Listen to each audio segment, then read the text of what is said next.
What's the song? This song? Romanzinte. Can you do this? it? Can you do it?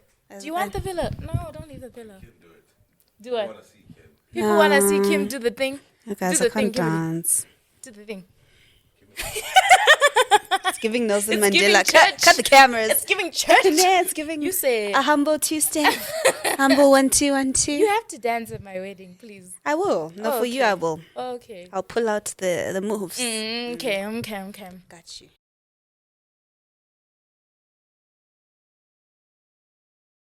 Hello, everybody, and welcome to another podcast with two girls. I am Ria. And I'm Kimmy, and this is another podcast with two girls. Yeah. Welcome. Welcome.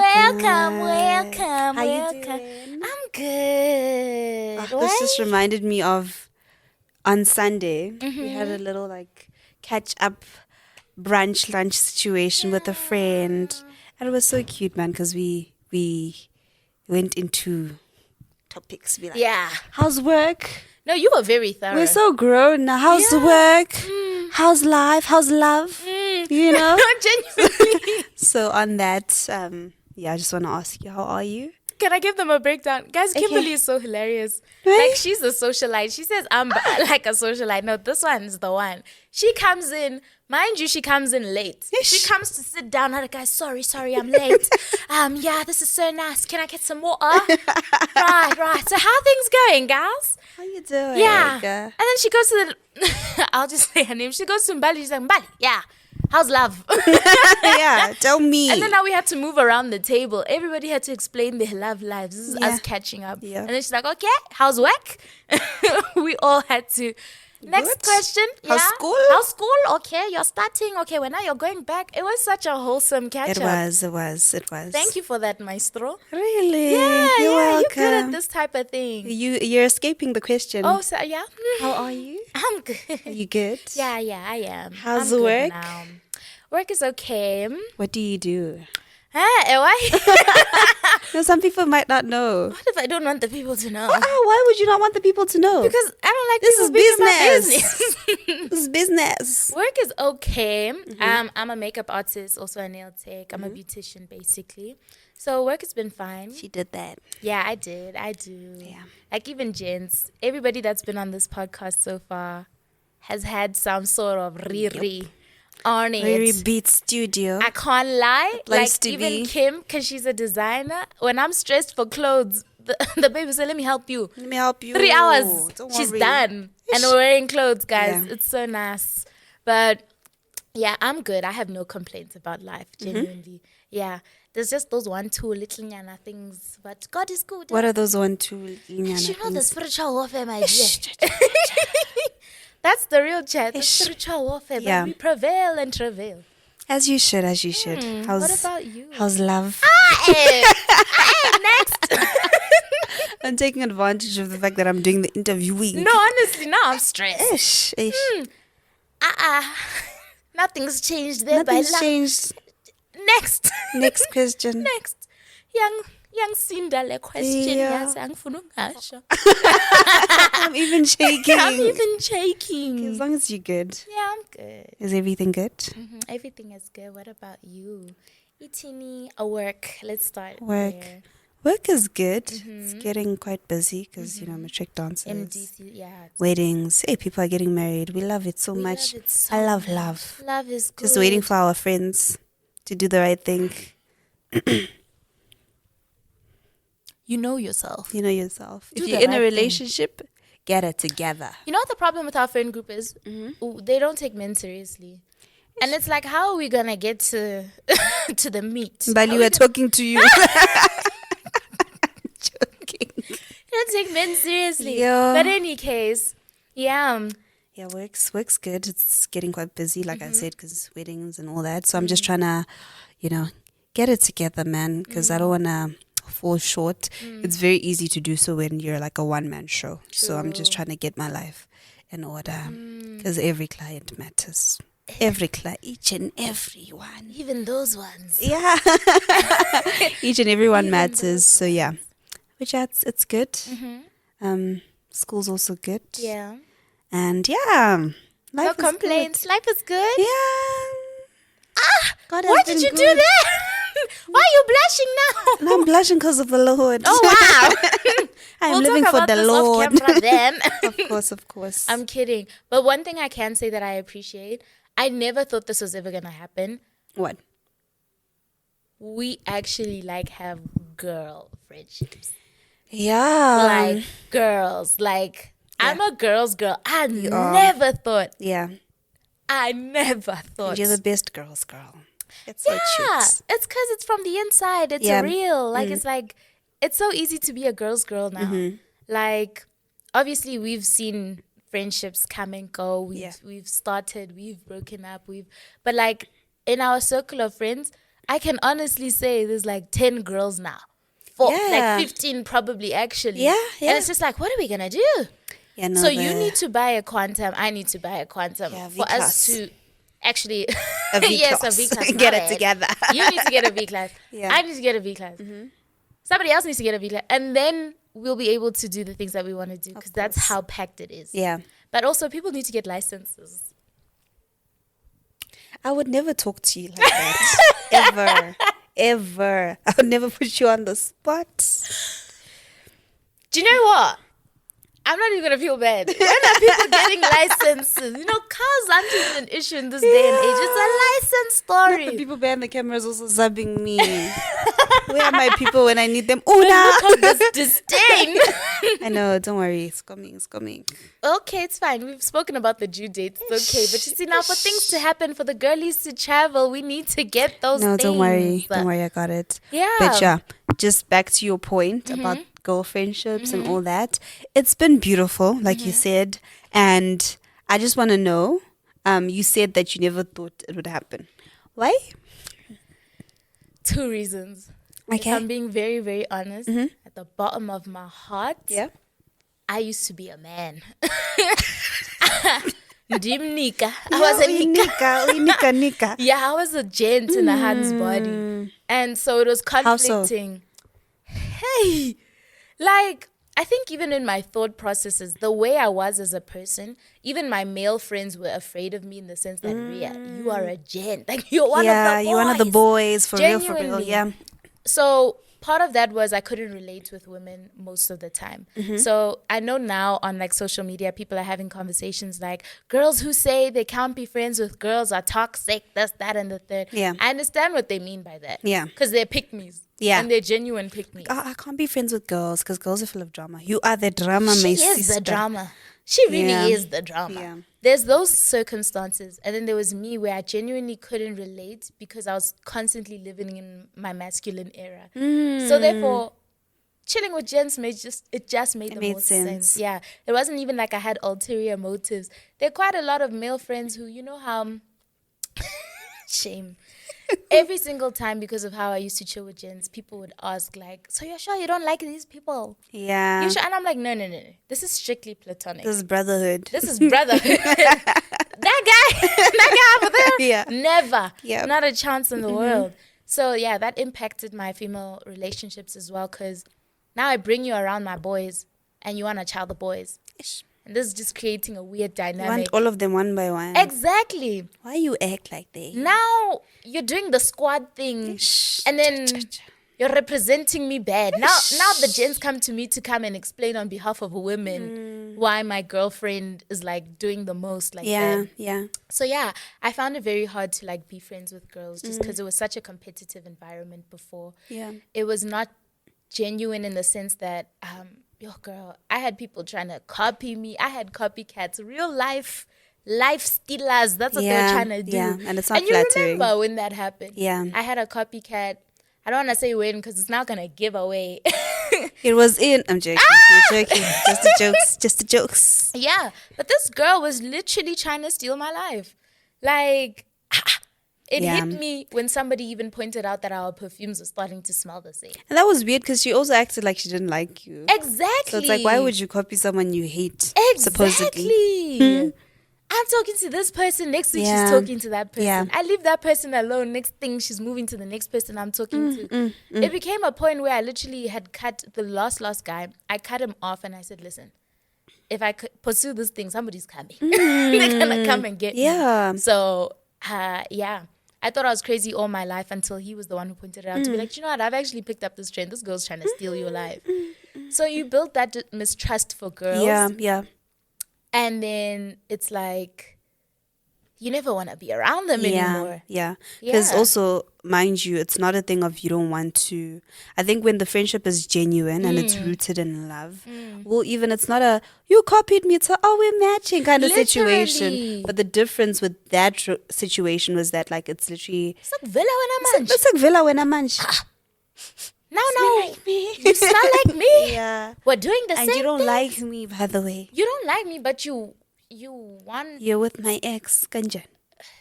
Yo, Kanjan. you know what? Kanjan. Yeah. That was my difficulty with like girly friendships. Yeah. So it was kind of just like girls they're whack. Yeah. But that's not true. It's not. Because we actually know some like wholesome girlies. Yeah. But yeah, I'll speak more on my masculine tendencies later. But for you and girl relationships, because you're somebody who also, you've been through a lot. Yeah. And I can see how you're healing. No, guys. No, this is so serious. Kimberly. Because if I don't laugh, I'll There's cry. some things that you had to call me on the phone. I said, Yeah, no. I was It like, tell sounded me like from a the problem, Nigerian my movie. sister. Dun, dun, dun, Yo, dun, literally. dun, dun, Literally. every week Oh my you were goodness. calling me like, oh, another one down. Another one down. And another one down. Yeah. Yeah, how was that for you?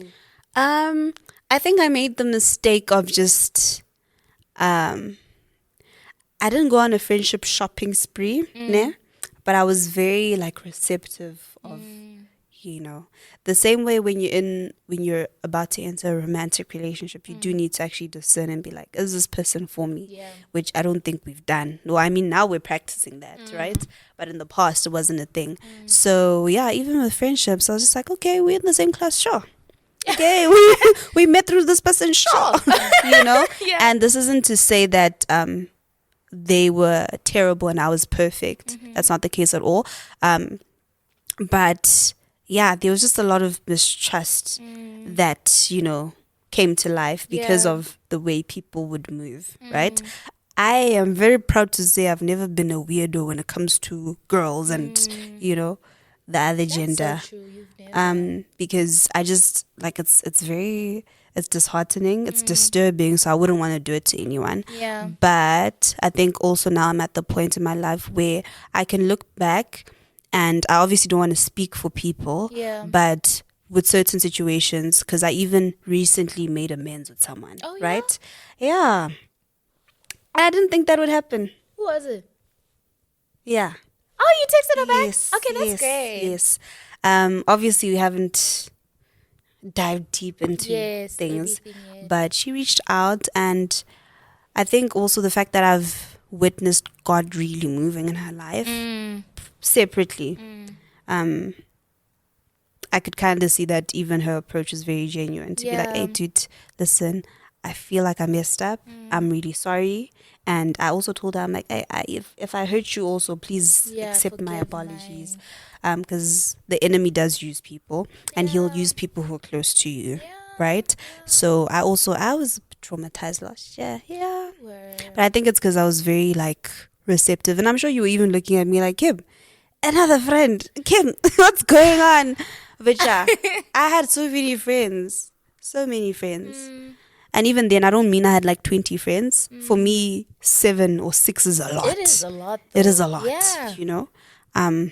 So yeah, but thank God for restoration. Thank God the veil has been lifted. And I think he's also given me this grace to look at people the way he looks at them. Obviously, I'm not 100% there because I'm human at the end of the day.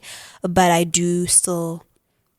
I can look at someone and be like, shame, like, this wasn't you, man. Yeah. You were just a vessel. And you allowed yourself to be a vessel.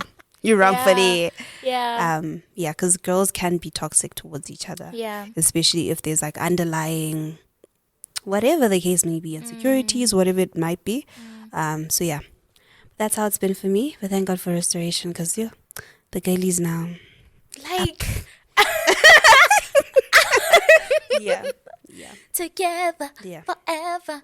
So how's your healing been like with girl friendships particularly?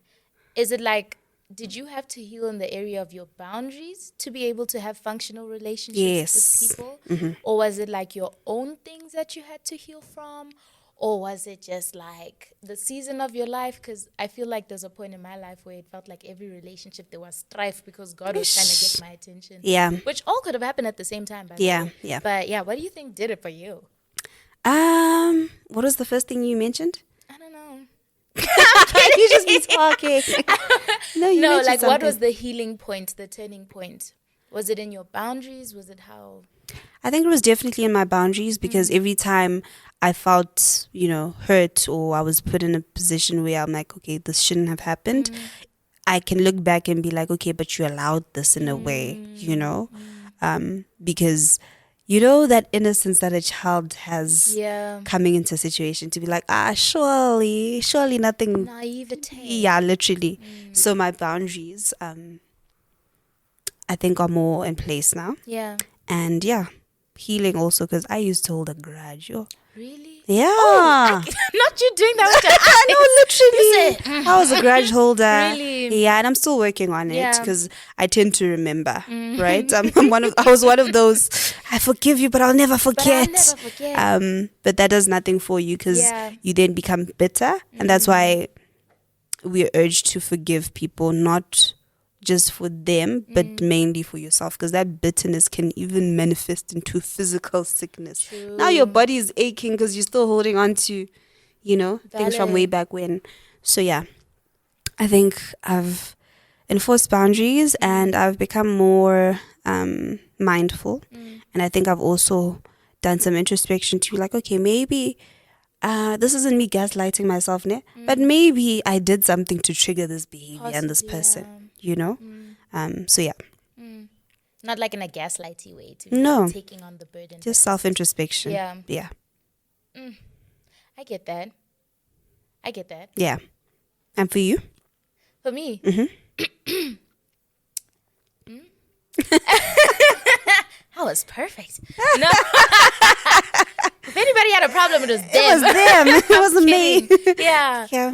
I think just my own self-healing, because even me being masculine was a response to something. Like at some point later on down the line, I was like, why do all my friends treat me like I'm their husband? And you were, yes, my man. I was. My man. Literally. My brain would switch off whenever I was around you. Girl, I was like, Ria's got this. Ria's got this. She'd be like, oh, what? Thank you. Sorry. Okay. Okay. Yeah.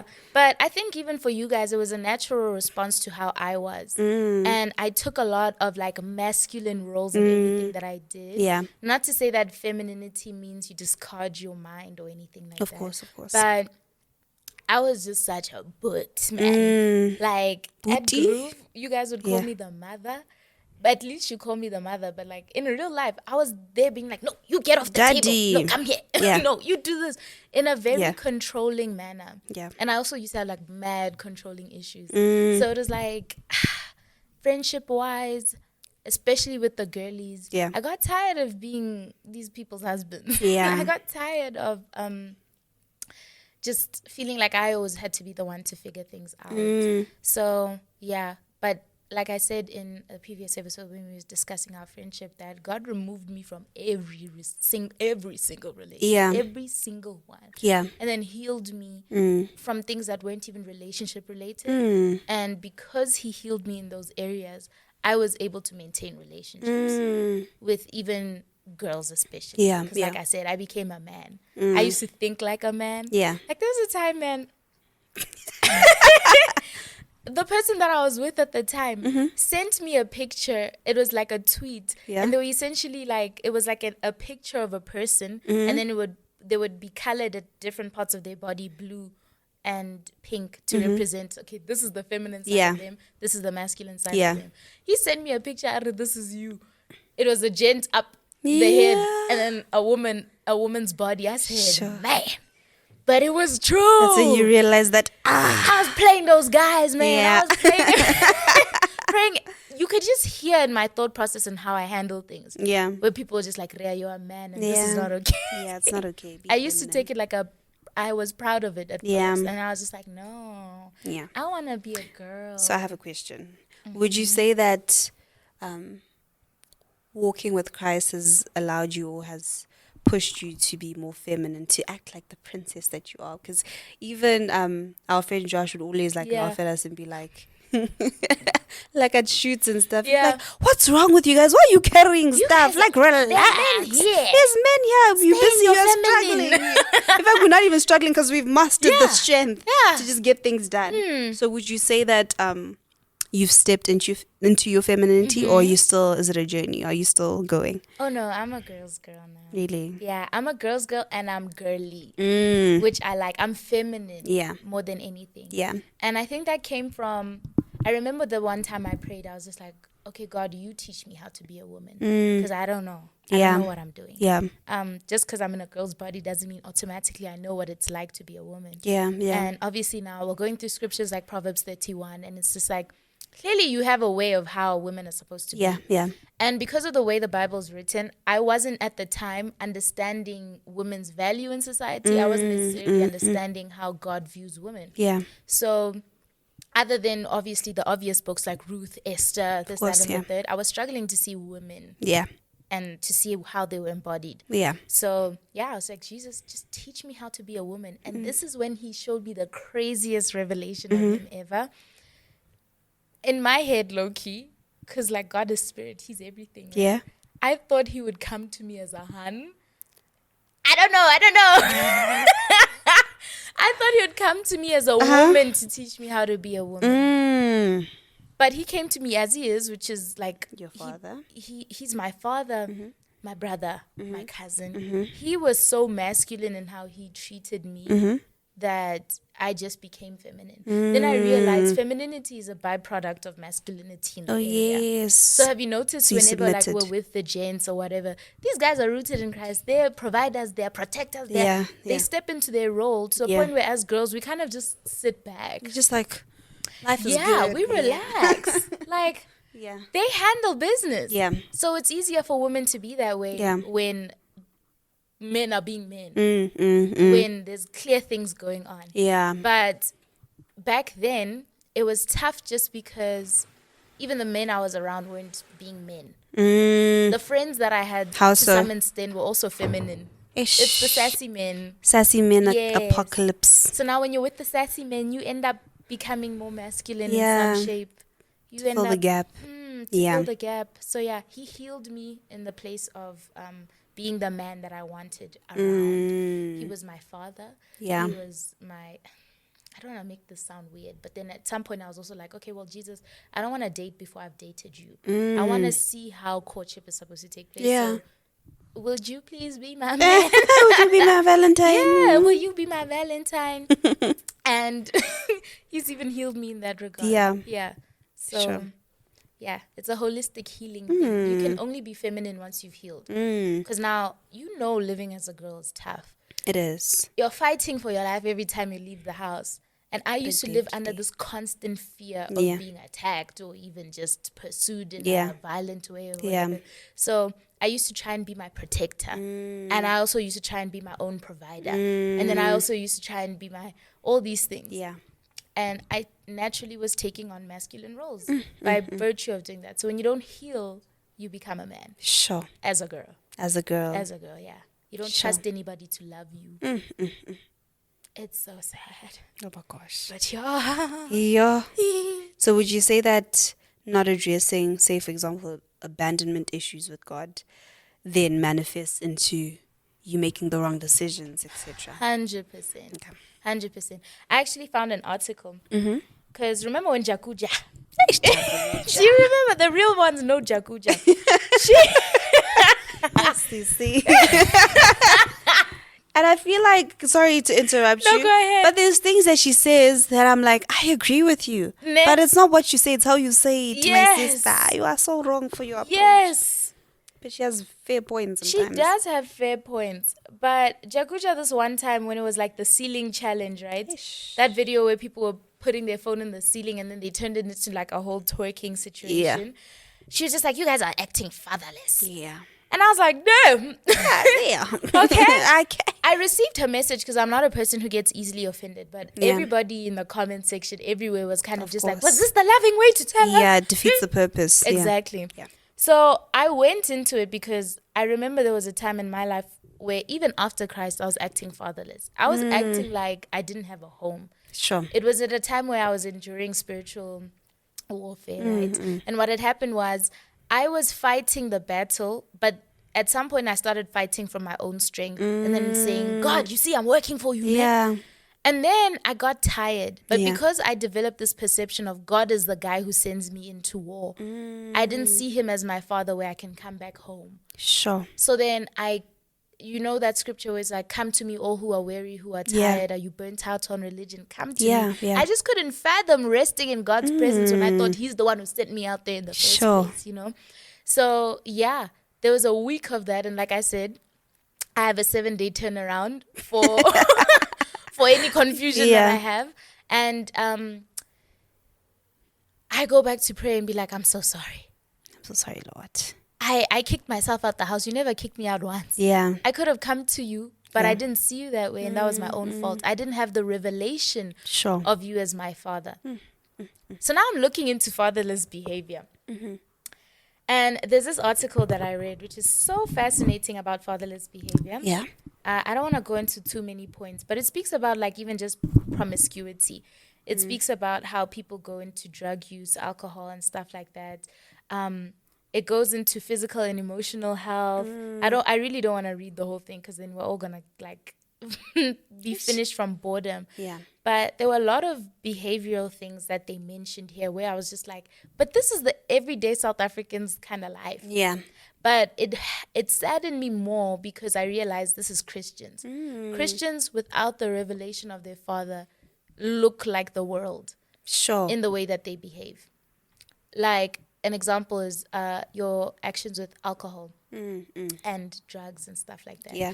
It said the consequences of fatherlessness is that people are more likely to indulge in alcohol and drugs and to not even have self-control in those activities. Sure.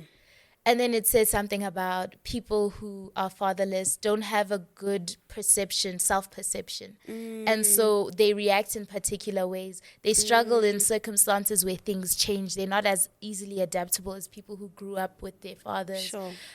It said something about even just how girls who are fatherless, how they participate with men and all sorts of stuff. And the things that they're mentioning in this article, I was just like, my goodness. Yeah. Christians do all of this stuff because of the lack of the revelation of what a father is. And because of how inquisitive I am, I go to Google and I say, okay, fine. What is the role of a father? Immediately, it starts first. Protect. Provide. Protect. Provide. What is they it? instill, what's it called? Confidence in the kids as well, Like there's a huge list of the things that a father provides. Yeah. And I realized that I didn't have a revelation of God as my father to fulfill all those roles that a father does. Yeah. Therefore, I acted the way that I was acting. Yeah. Therefore, I would say I was fatherless. Sure. You get me? Yeah. So those are those abandonment issues where it's just like I thought I was my own provider. I thought I was my own protector. I thought I was everything for myself. Yeah. I struggled with boundaries because I was so diminished within myself that I told myself once upon a time, I don't want anyone to ever feel the way that I felt. So I'm going to be the saving grace. Sure. And those are my abandonment issues projecting. So what did acquiring that relationship with God or that perception of God look like to you? Like, how did you go about that? Letting him be what he said he is. Okay. Like believing him when he said something. So, when it's like, let God provide for you. Let God be your protector. Yeah. The place or the area he worked on the most for me was healing. So healing from emotional trauma, especially. Yeah. I remember this one day I was fasting for my healing. I don't recall for what healing, if it was my body or if it was my mental health. It was my mental health. I was struggling to sleep. I would wake up every single night with anxiety pains. I came here to sell and I was like, guys, pray for me. Almost every week it was, pray for me, I'm being attacked. Yeah. And then God showed me, he's like, Ria, you've been praying so powerful and, love you, girl. Yeah. But can I ask you to do something for me? And I was like, Jesus, I'm a Of ride or course. die. Yeah. I'll do anything for me. I'll do anything for you. I've broken up with, I've done. Yeah. So what do you mean, could I do something for you? Yeah. And he's like, that's good. Okay. can you heal for me? Sure. I got offended immediately. Yeah. And I'm like, okay, but why am I offended? But I was Yeah. offended immediately. And then he was just like, yeah, heal for me. And I could see, like, the way I was hearing him at that moment, I could even hear the smile in his voice. I'm like, this is so condescending. Heal for me. Heal for me. Yeah. And I'm like, okay, fine. Now I'm pursuing my healing and fasting. And what I realized the biggest issue is that I didn't believe him when he said he would protect me. Because I'm like, God, I healed so many times before Christ, and that wasn't legitimate, because as soon as I healed, something bad happened to me. Some traumatic thing happened to me. So I'm like, what's going to change now? Huh? Genuinely, I challenged him like that. And then by faith, I chose to believe in him. And when I tell you, the things that used to happen to me constantly to hurt me stopped happening. I can see how he became my protector, because I had to choose by faith to believe what he said. So that's how I've started approaching everything with God. It's like, you have to choose to believe him, that he will even provide for you. The times where I had no cash, all of a sudden he provides a way. The times where I'm in dangerous places or something is happening and I just know that his protection is with me. I'll even ask him. Remember when he cleared the Home Affairs office for me? That was crazy. The whole thing. The whole thing. Letting him be the guy who takes care of me. Oh, I became soft. So soft. Go to my hands. You can't even tell that I mop. Soft, babe. Soft. Guys, one of my skin. Body sharp. Sure. Body sharp only. Wow. Yeah, I yapped for so long. No, I love it loads. Love it loads. No, that was my question, to be like, how do you go about that? So does spending time in his presence and also just like reading the word also play a role? Yeah, but reading the word primarily, I think. Because something that I always tell people about a relationship with God, I ask them on a practical level, how do you guys get to know people? You spend time with them. Yes. You talk to them. Exactly. They talk to you. They talk to you. Exactly. So it's not going to be like I'm talking at you the whole time, which is the misunderstanding with prayer. People will go in there with their requests and then they end the session and then it's done. They don't listen to what he's saying back. Exactly. So all those aspects of how you would develop an earthly relationship is practically what you put into place to develop a relationship with God. So I knew that, okay, in the morning I'm praising and worshiping, and then afterwards I am going to read my Bible, and then afterwards I'm going to spend time with you, Jesus. The way your face is lighting up. I'm sorry, like I blush every time because I love him so much. But and then you start reading the word, and this is like a conversation. When you start getting to know him, you start to love him, like really, really love him. Like your heart overflows, you know. And from that place of even spending time with him is where I was able to hear his voice when he told me the thing that I needed to do to stop being oppressed in my mind, to stop suffering from anxiety, to finally be able to sleep, was to heal. Stop praying about not sleeping. He doesn't work on symptoms. He works on roots. So even if he helped me sleep better that night, it's gonna be for the night. It would have been for the night. Hence, he had to tell me now for real. You came for me for 2 weeks straight. I'm gonna tell you what you really need to get over this, which is to heal. Sure. Yeah. Wow. Yeah. sorry. Was that so even profound. Your question? So profound. No, it was. Yeah. Yeah. But what about you? Because I can say, I've always seen you as somebody who was like, who presented soft. You didn't even walk like a man. You have a step. But your step is nice now. We used to make fun of Kim in high school. We used to make fun of Kim in high school because my girl said, you know. I had places to be. She had places to be. Yeah. So, would you say that you had a masculine predisposition about you?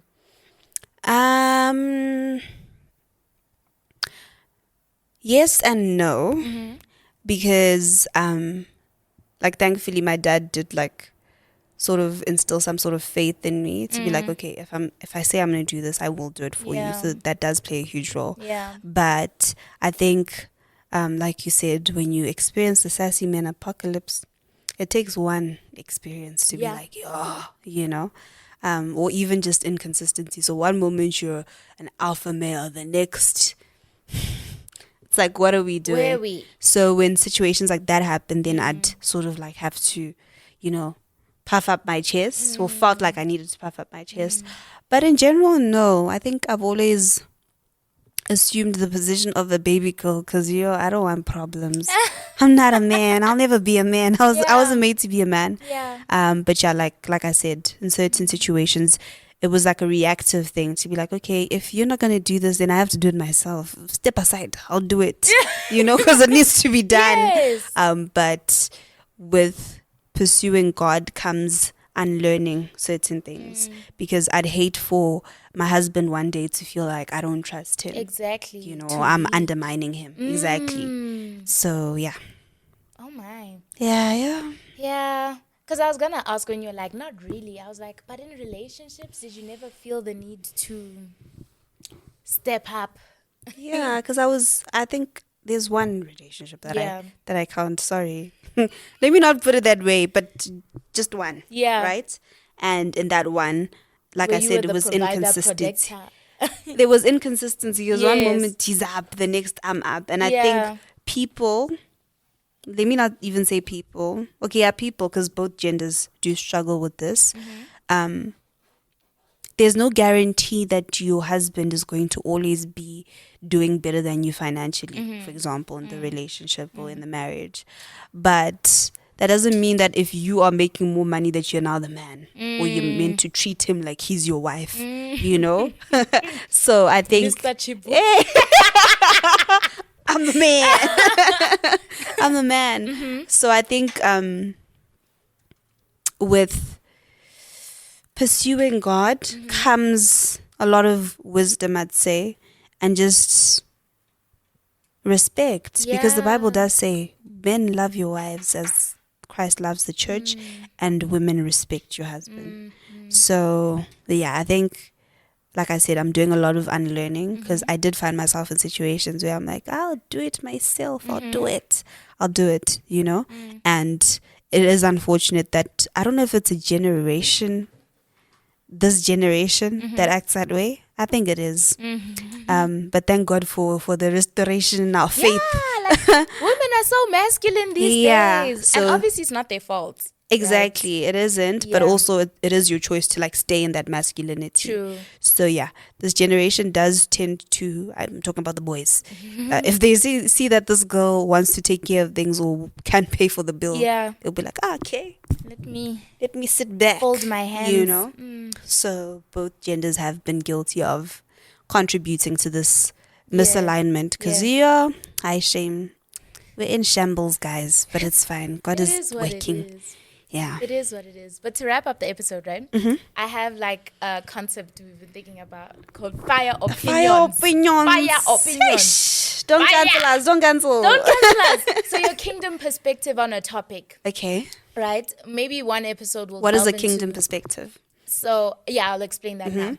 So you give your opinion, raw. You don't need to sugarcoat it, but obviously this is not out of judgment, our opinions on this thing. But I say kingdom opinion because it has to do with kingdom business, right? So I'm going to say the thing, and then you say immediately what comes to mind and give your fire opinion, right? Yeah. Are you ready? Uh-huh. Okay, first one. The Christian BBL. The Christian what? The Christian BBL.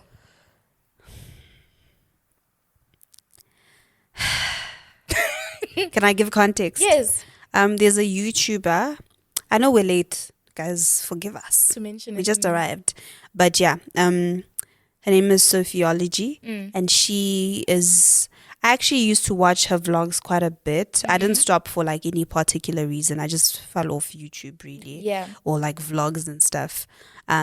So she's always been like a believer. I loved how even her YouTube videos, her episodes would always start off with, what's it called, like a verse, and end off with a verse. So she's Nigerian, based in the States. So she was very like, loud and bold about her faith.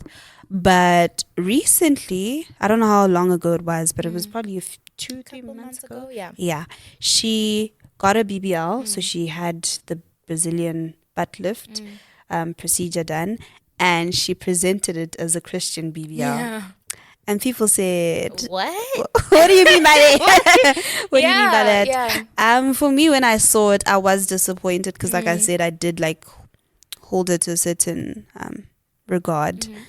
Yeah, I think people, even believers, are guilty of just branding things as Christian to sort of justify them or to make them more acceptable, right?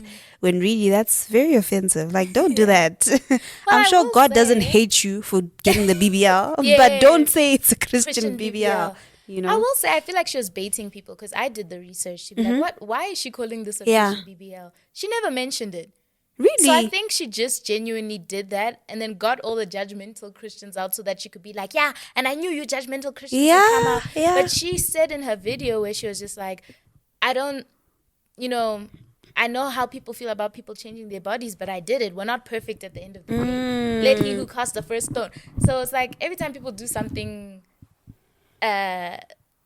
different, they'll do that thing of don't cast the first stone. Yeah. So it's like it was weird how she phrased it, but that's why I asked. I was like, Christian BBL, how is it? But don't you think that was a bit of like damage control to be like, okay, no, I said this, I called it a Christian BBL because, or I presented it as, because she did say that it was a Christian BBL, no? Yes. That's what I'm saying. When I researched, now it came out, and it's like she didn't even address the way she labeled it. Yeah. More so than it looked like she was just baiting people into a debate. And then she's like, I did this for God's glory anyway, because see, now we're talking about it. And it's like... Okay, question. Yes. Say, for example, I want to, I don't know, get a boob job, right? Should I now go around telling people that I got a Christian boob job? I don't know about a Christian boob job. Is simply because I'm a believer? Surgery? Cosmetic surgery? I think it probably is, but thank God for Jesus, right? Wait, what do you mean by that? Yeah, because Jesus came, and I'm not saying that it now, what's it called, pacifies all the sins, whatever, but you're not going to receive condemnation for, like, tats as well.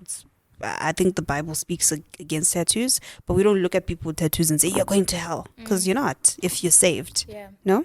The tattoo one is a context issue, but I think I can't judge cosmetic surgery to an extent. Like a BBL, yeah, I'm just like, did you really? No, because you're changing who you are, no? Exactly. But like also, why did you get a BBL?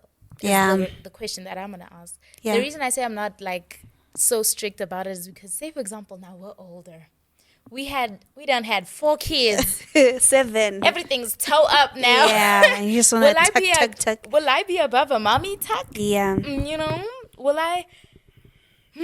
Some things have fallen. You want to put them back into place. I don't want to judge. Yeah. And say, yeah, surgery is wrong. But you imagine, I don't know, why would you get a BBL? I guess society has so many standards, unrealistic standards also, and just like so much pressure on women, especially on women specifically, about our appearance and stuff. So you have to be beautiful. You have to have the slim waist and, all that. But at the end of the day, are you trying to please the world or your savior? Question. Yeah, that is the question. Yeah, genuinely about the BBL thing. In any case, Christian vacation. Hey. I don't know. I don't know. I really don't know because I haven't been in a kingdom relationship yet. I know that I wouldn't go on a Christian vacation because why are we putting ourselves in that position? Why? Okay, last one. Christian Sangoma. I want to hear your input as well. What's your take? We'll revisit it on the next episode. Are you sure? Yeah, I think so. Okay, you got to touch on the Christian. What was it? Christian Sangomas. Yeah, go ahead, girl. That's whom go. Is this you handing over? Yes. Yeah. Okay, you know what? Let's do it like this.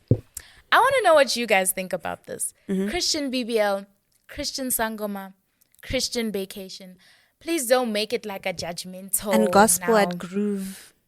Gospel at Groove, shame. Shame. See. Ah. Yeah.